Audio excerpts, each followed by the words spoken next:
तर मुंबई महापालिकेत मिळालेल्या मोठ्या विजयानंतर भाजपच्या यशावर पंतप्रधान नरेंद्र मोदी यांनी पहिल्यांदाच भाष्य केलंय आणि काँग्रेसवर निशाणा साधलाय। जन्म झालेल्या मुंबईतच काँग्रेस चौथ्या पाचव्या स्थानी गेल्याची टीका मोदींनी केली तर कोणतीही तडजोड करणार नाही, जीवाचं रान करून लढत राहणार असं काँग्रेस प्रदेशाध्यक्ष हर्षवर्धन सपकाळ म्हणाले। सोबतच निवडणुकीत यश न मिळाल्यामुळे त्या संदर्भातल्या कारणांवर उहापोह केल्याचंही सपकाळ म्हणाले। मुंबई पालिकेत मिळालेल्या मोठ्या विजयानंतर भाजपच्या यशावर पंतप्रधान मोदींनी पहिल्यांदा भाष्य केलं। आसाममध्ये भाषणात बोलताना मोदींनी मुंबईत जनतेनं दिलेला कौल मान्य करत स्थानिक भाजपचं कौतुक केलं।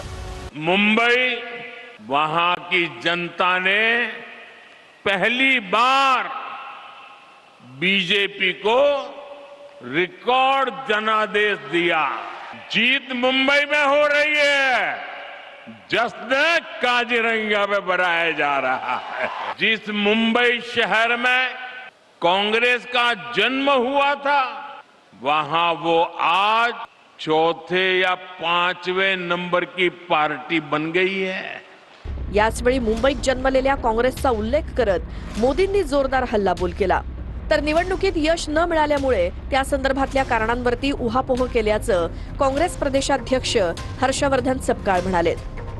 निवडणुकीच्या निकालामध्ये जे अपेक्षित यश आहे ते काँग्रेस पक्षाला मिळू शकलं नाही संख्यात्मक बाबीत, आणि ते न मिळण्याच्या मागची जी कारण आहे त्याचा प्रसंगी आम्ही उहापोह केलेला आहे। आमचे कार्यकर्ते जीवाचं रान करून जे लढले त्यांचंही कौतुक या निमित्ताने या ठिकाणी करतो। कुठल्याही प्रकारची वैचारिक व्यवहारिक तडजोड न करता नैतिक लढा सत्य आणि अहिंसेच्या माध्यमातून आम्ही लढत राहू।